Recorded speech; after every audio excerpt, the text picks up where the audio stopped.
The galaxy was full of powerful civilizations. Across the stars, there were empires with giant fleets, weapons that could crush planets, and armies that never feared death. Among them, there was one small blue planet, Earth. To the Galaxy Council, Earth was nothing but a weak world. They studied humans and laughed. Humans were fragile. Their bodies broke easily, their lives were short, and their emotions ruled them. One alien commander spoke in the great hall of the council. These humans are not warriors. They cry when they lose loved ones. They fight among themselves. They are divided by nations and by language. How can such a weak race survive in the galaxy? The council members agreed. For them, humanity was not a threat. They compared humans with other species. Some alien races had skin like steel. Others lived for thousands of years. Many were born with natural weapons, claws, fangs, or energy shields. But humans? Humans only had soft skin, bones that broke, and hearts that felt too much. Yet, one alien, an old observer, did not laugh. He spoke quietly. I have watched them closer than you. Yes, they are weak, but there is something strange in their weakness. They do not stay down for long. They fall, and they rise again. I fear what they may become. The others ignored his warning. They believed Earth would never matter. On Earth, life moved as always. Humans were busy with their small struggles, work, family, dreams, and survival. They had no idea that powerful eyes were watching them from the stars. But the galaxy miscalculated one thing. What looked like weakness was a seed of something greater. When humans broke, they healed. When they lost, they remembered. When they cried, they also grew stronger. Emotions that looked useless, love, grief, sacrifice, were forces the galaxy did not understand. Far above the Earth, alien scouts continued to watch. They recorded wars, natural disasters, and human pain. They reported to their leaders. These humans destroy themselves. They have no control. They are not united. They will never stand against us. But again, the old observer sent a message back. You do not see clearly. Every time they suffer, they learn.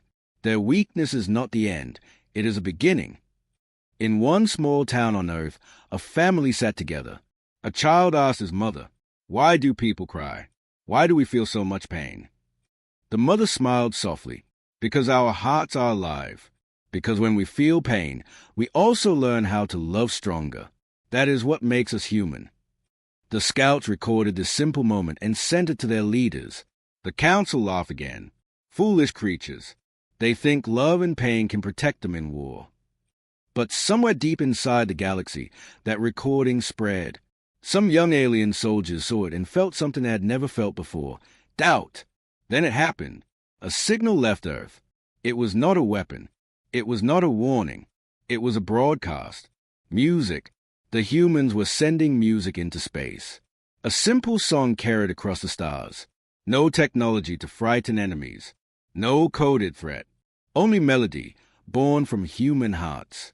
The council was confused. Why waste energy to send sound? Do they not know we are watching? What is this foolish noise? But when the sound reached alien ears, something unexpected happened. The song carried sadness and hope together. It carried weakness, but also strength. It was soft, but it refused to be silent. And in that moment, some aliens felt a strange emotion for the first time. Fear. The narrator's voice lowers. They called humanity weak. They thought Earth was fragile. But they forgot one truth. Weakness does not always mean defeat.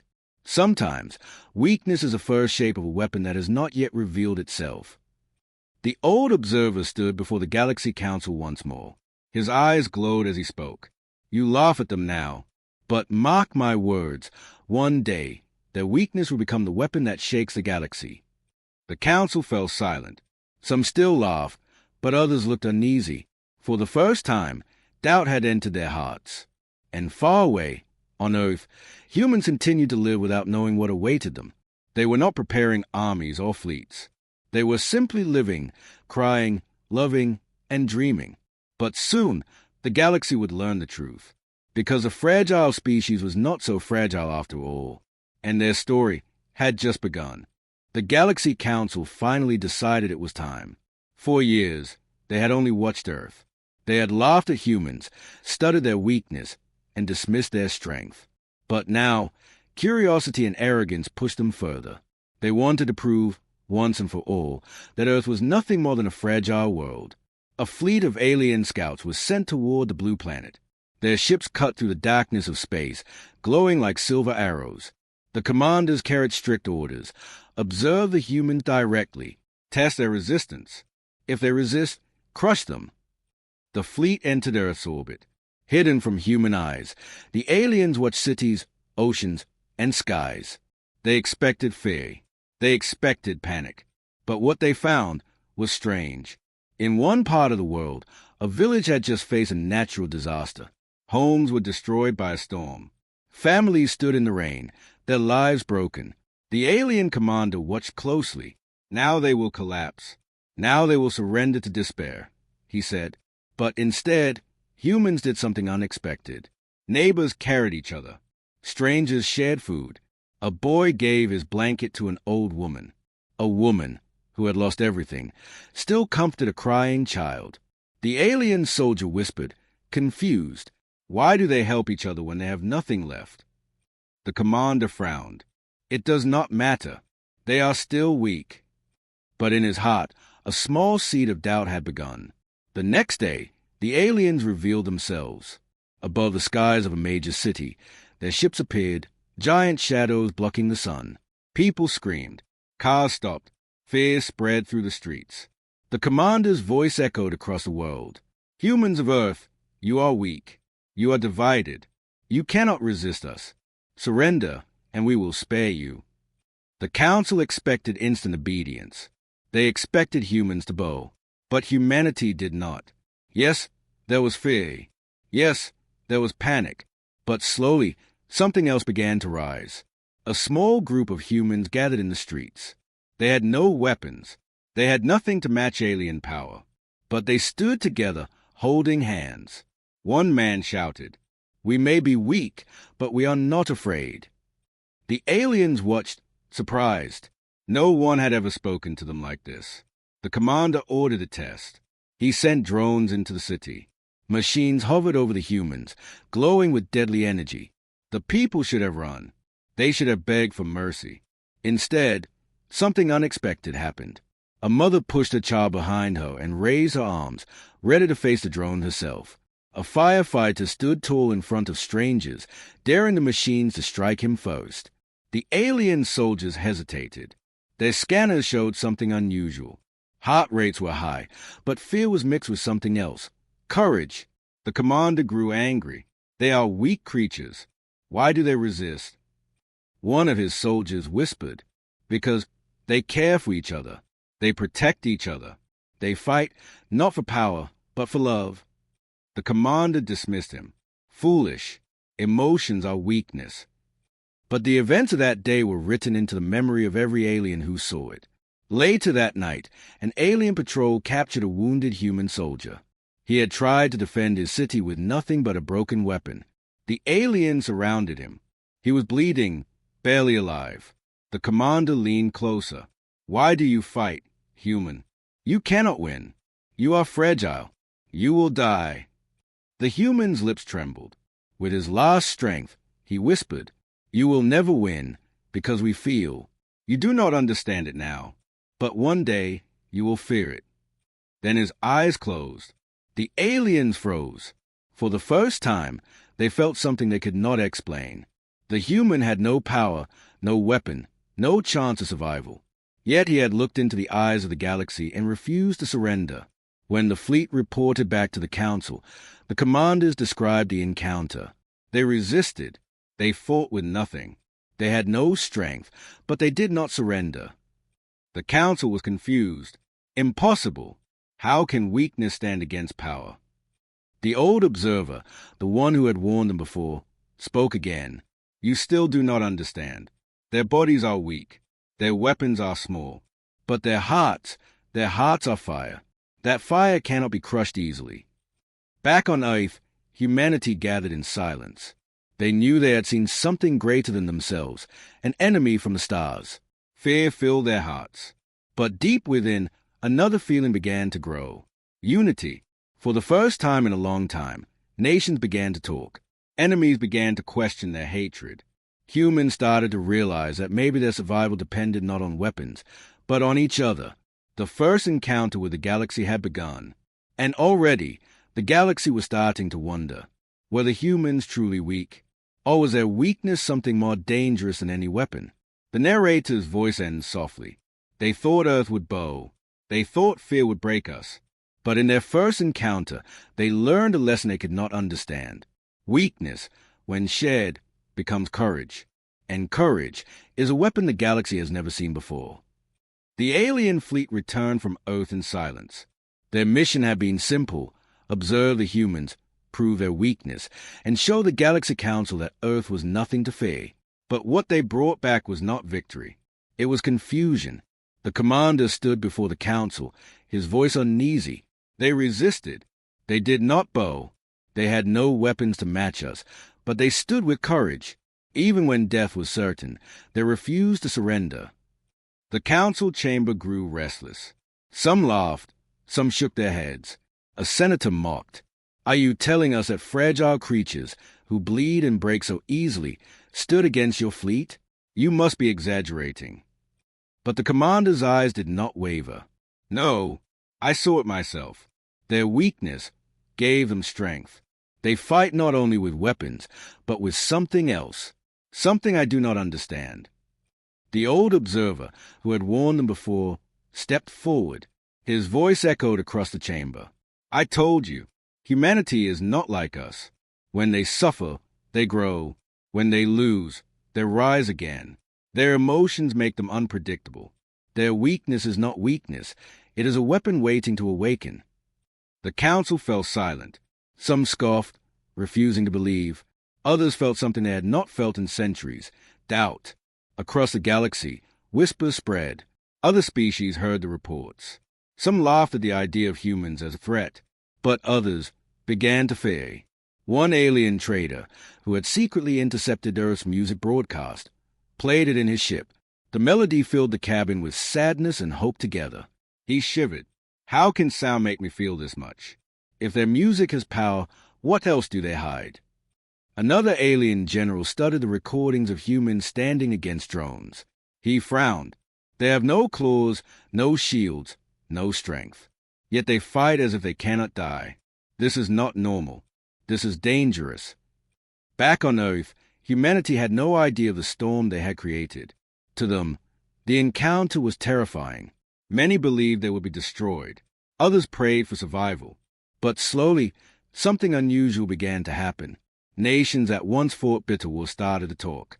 Leaders began to share information about the alien threat. Scientists from rival countries joined hands, searching for answers. For the first time in centuries, humanity began to unite, not because they were strong, but because they were weak together. Meanwhile, in the dark halls of the Galaxy Council, fear turned into debate. One senator slammed his fist. We must destroy Earth before they grow. If we wait, their spirit may infect others. We cannot risk it. Another shook his head. No, destroying them will only prove their strength. Other species may see humans as martyrs, and martyrs are more dangerous than soldiers. The council argued for hours. Some wanted war. Some wanted silence. Some wanted to study humans like insects, while others wanted to leave them alone. But one thing was clear. Humanity had entered the galaxy's mind. Among the alien soldiers who had visited Earth, a strange change was happening. One young soldier sat in silence, replaying the memory of a human mother shielding her child. Her arms were shaking, her body fragile, but her eyes burned with courage. He whispered to himself, "Why do I remember her more than the battle? Why does her weakness feel stronger than our weapons?" For the first time in his life, he felt shame.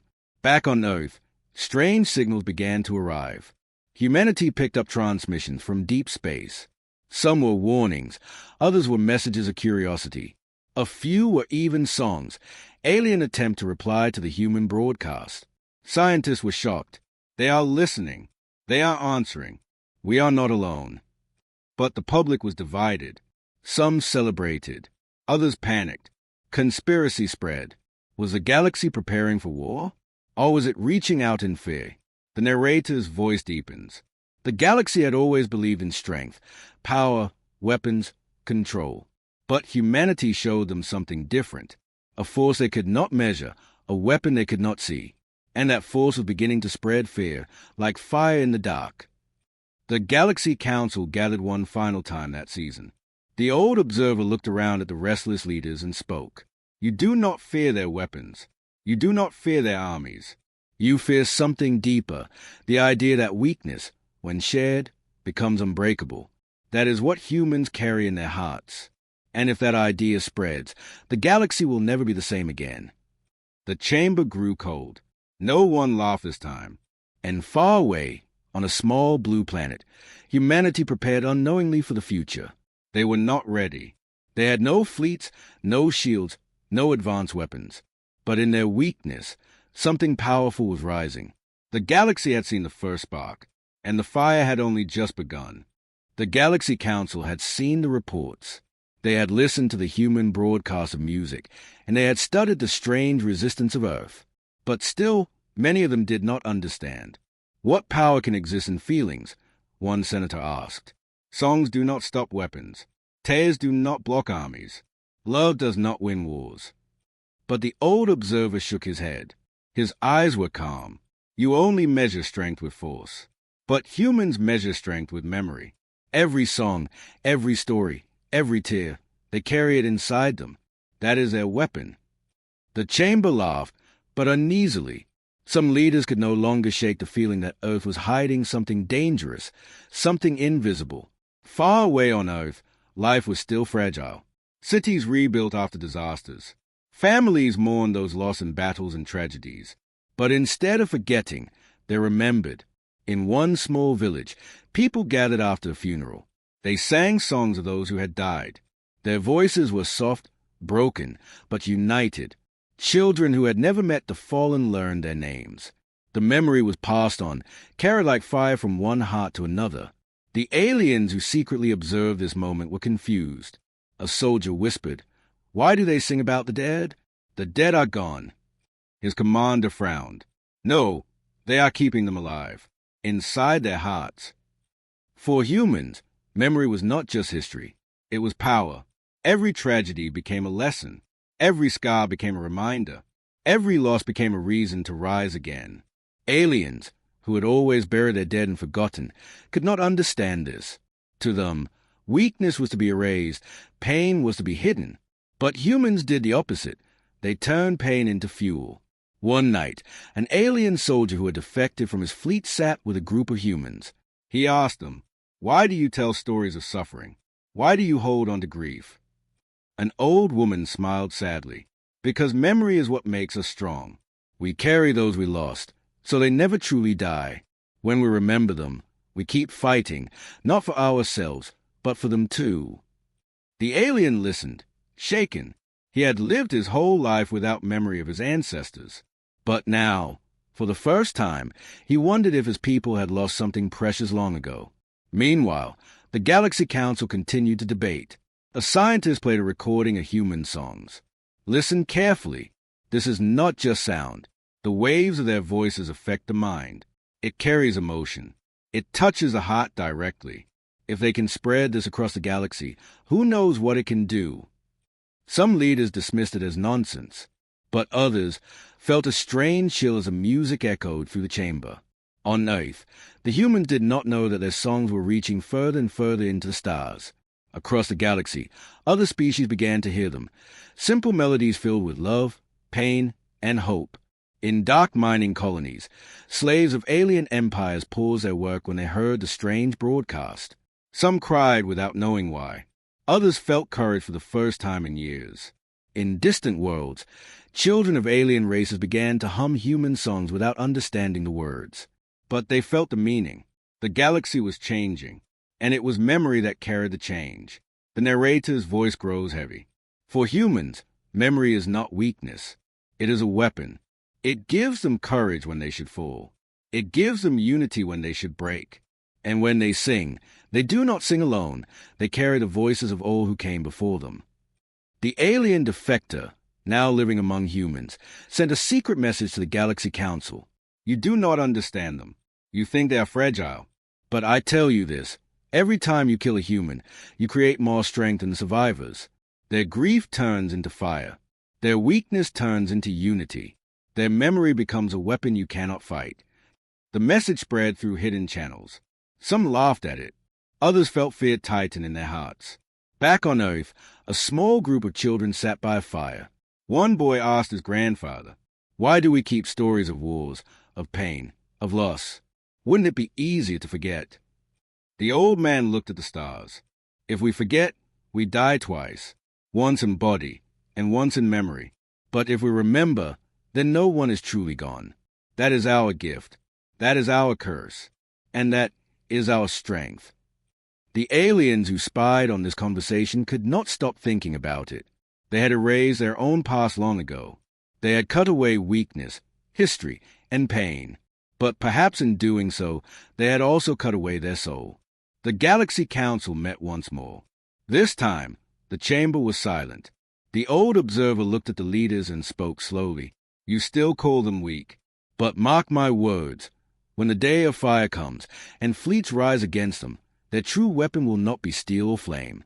It will be memory, and memory cannot be destroyed." The council members sat frozen. For the first time, no one laughed. And on Earth, humans looked to the stars with fear and hope. They did not know the council's debates. They did not know the whispers across the galaxy. But they continued to live, to sing, to cry, and to remember. And with every memory, their invisible weapon grew stronger. The galaxy had seen their weakness. Soon, it would learn their greatest weapon. The galaxy was restless. For centuries, the strong had ruled the weak. Empires crushed smaller worlds, and no one dared to resist. But now, whispers of Earth had spread. Humans, fragile and emotional, had stood against the galaxy's scouts. Their music was traveling through the stars. Their memory had become a weapon, and it was already reaching other species. The Galaxy Council grew desperate. Some wanted to destroy Earth immediately. Others warned that war would only make humans stronger. The debate grew hotter with every passing day. And in the middle of this storm, one alien made a choice that would change everything. He was a soldier, young, but trained since birth to obey. He had seen Earth with his own eyes. He had watched a human mother shield her child from drones. He had heard the song sung for the dead, and he could not forget. One night, he left his post. He stole a small ship and disappeared into the dark between stars. His destination was not another alien world. It was Earth. When he landed in secret, humans surrounded his ship with fear and suspicion. Soldiers pointed guns at him. Scientists studied him with wide eyes. Civilians whispered in panic. But the alien raised his empty hands and said only one thing: "I am not your enemy. I want to help." At first, no one believed him. For centuries, humanity had feared the idea of invasion. And now an alien stood before them, claiming to be a friend. But then he showed them something. He shared maps of the galaxy. He revealed how the Council had debated Earth's fate. He explained that fleets were being prepared not just to observe, but to destroy. "You are in danger," he told them. "But you have something they do not. You have memory. You have unity. You have something I cannot name. I want to fight for it." The humans were divided. Some wanted to trust him. Others feared a trap. But in the end, one human scientist spoke. "If even one of their soldiers has turned to our side, then maybe we are not alone. Maybe their fear is greater than we thought." Slowly, they accepted him. He became the first alien to walk openly among humans, not as an enemy, but as an ally. With his knowledge, humanity learned secrets of the galaxy. They discovered how alien fleets moved, how their weapons worked, and how the Council controlled its empire. But still, Earth could not match them in strength. The alien told them the truth. You cannot win by fighting their way. You will never have more ships, more soldiers, or more firepower. If you try, you will lose. The humans asked him, "Then what can we do?" The alien looked at them carefully. "You must fight with what only you have. Your weakness, your memory, your heart." And so, humanity began to prepare, not with weapons, but with something stranger. They shared stories across nations. They recorded songs in every language.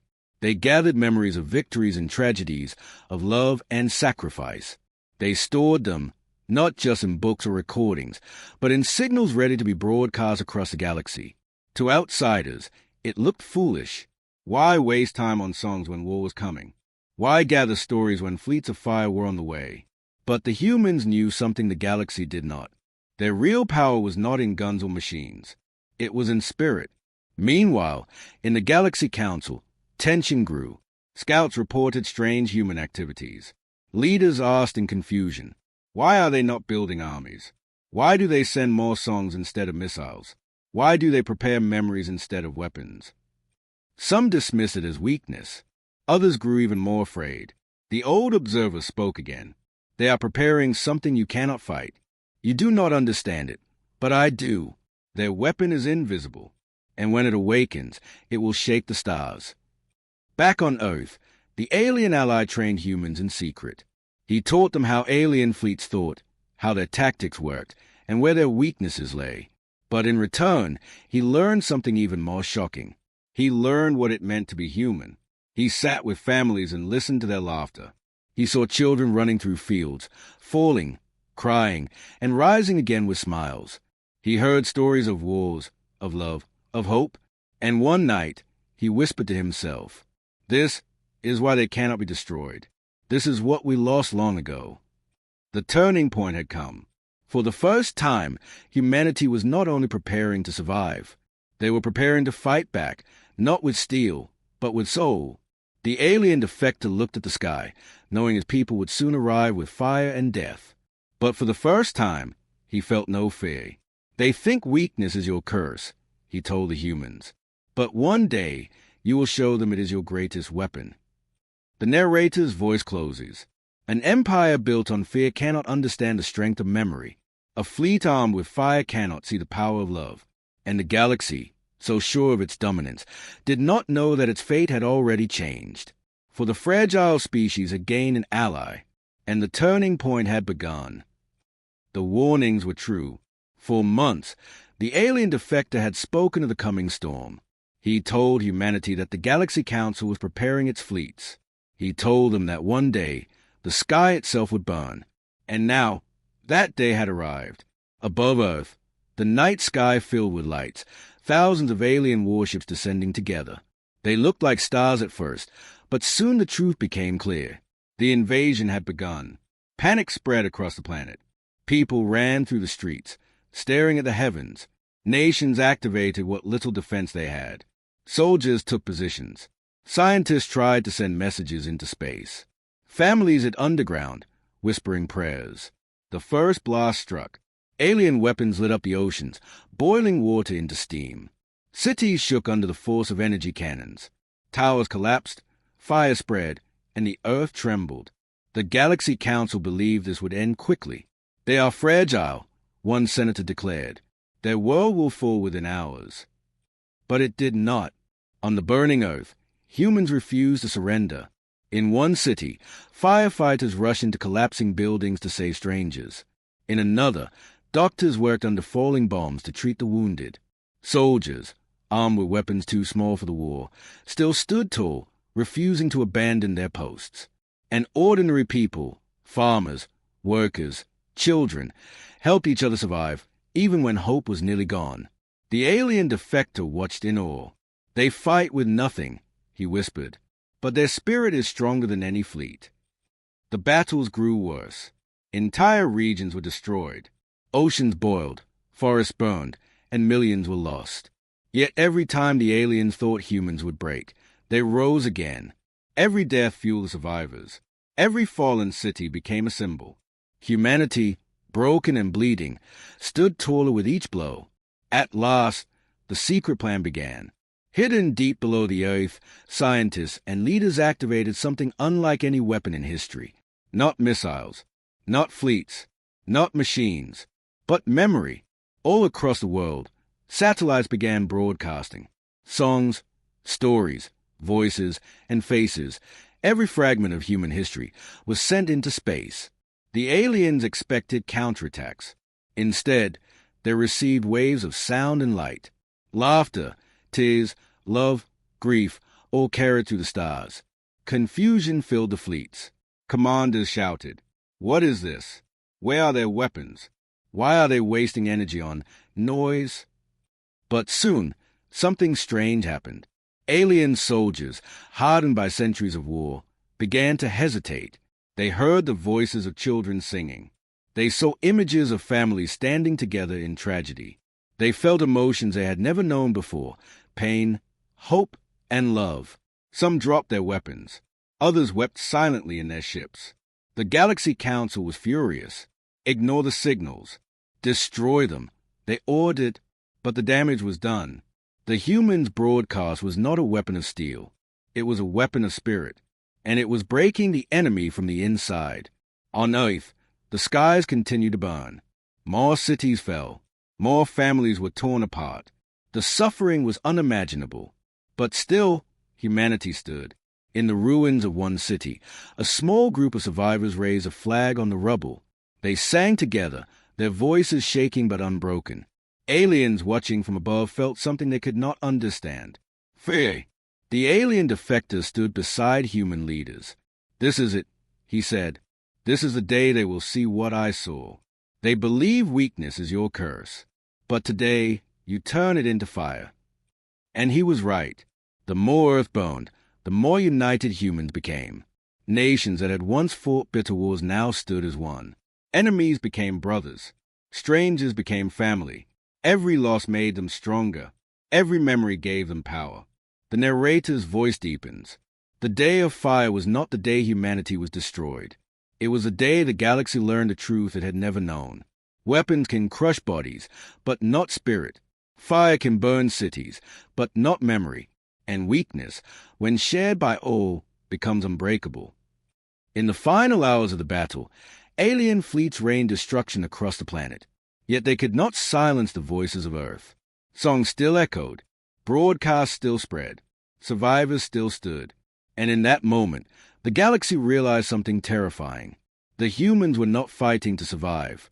They were fighting to be remembered. And memory is a weapon that cannot die. The Galaxy Council grew silent as reports came in. Their fleets were still strong, but morale was broken. Soldiers hesitated. Some refused to fight. Others whispered the human songs in secret. The council knew the truth. They had power, but they were losing something greater: the hearts of their own armies. Back on Earth, under a burning sky, the alien defector looked at the humans and said softly, "This is the turning of the war. Today they brought fire to your world, but tomorrow you will bring fire to theirs, not with weapons, but with a strength they can never destroy." The day of fire had ended. Earth still burned. Humanity still suffered, but the spirit of humans was unstoppable. The day of fire had ended, but the scars of Earth remained. Cities were ashes. Oceans boiled in places. Millions had fallen. Humanity was wounded, fragile, and broken, and yet they still stood. The Galaxy Council expected silence after the invasion. They expected Earth to kneel in defeat. But instead, something else rose from the ruins: songs, voices, and unity. The humans had refused to die quietly. Across the galaxy, strange reports arrived. Soldiers from the invading fleets began to whisper the human songs. Whole units hesitated to attack, their hearts shaken by memories that were not theirs. One commander shouted in frustration, "They are weak creatures. Why do their voices haunt us? Why do their memories burn inside us like fire?" The answer was simple: because weakness had become strength. On Earth, survivors rebuilt side by side. Nations that had once hated each other now stood as one. Every tragedy was remembered, every sacrifice honored. Their songs grew louder, carried by satellites, spread into the stars like a storm of memory. The alien defector stood among them. His voice trembled as he spoke to the humans. They thought they could crush you. They thought weakness was your curse.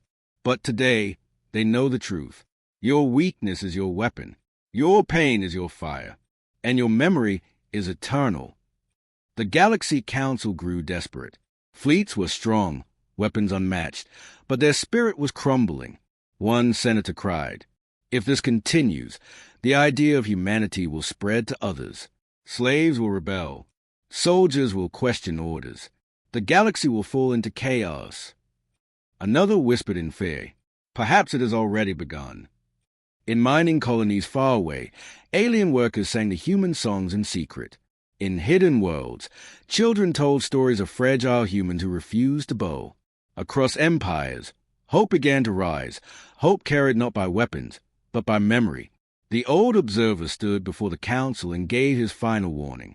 You called them fragile. You called them weak. But now their weakness has become the weapon that shakes your empire. You can burn their cities. You can kill their people. But you cannot destroy their spirit. And that spirit is spreading faster than your fleets. The chamber fell silent. No one laughed anymore. For the first time in centuries, the mighty council felt powerless. Back on Earth, the survivors gathered under a broken sky. Families who had lost everything held hands. Soldiers stood in silence for the fallen. Children lit candles for those who were gone. And together, as one, they sang. Their voices were cracked. Their hearts were heavy. But their song carried more power than any weapon. It carried memory. It carried love. It carried defiance. And the galaxy listened. The alien defector closed his eyes as the song reached him.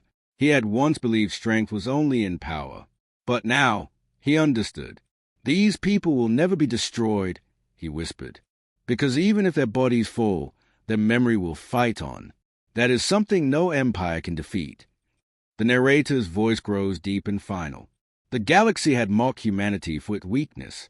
They had laughed at their emotions, their tears, their fragile lives. But in the end, it was that very fragility that became their greatest strength. For weakness gave them courage. Weakness gave them unity. Weakness gave them memory. And memory became a weapon sharper than any blade, stronger than any fleet, brighter than any fire. Far away, across stars and empires, voices began to echo. We are human. We are weak. But we are not broken. The final scene shows Earth, scarred but alive. Smoke rises from cities, but so do songs. Children run among ruins, laughing despite the pain. Survivors build new homes with trembling hands but unshaken hearts. The galaxy watches in silence, no longer laughing, because now they know the truth. Our weakness became our weapon, and the war for the galaxy had only just begun.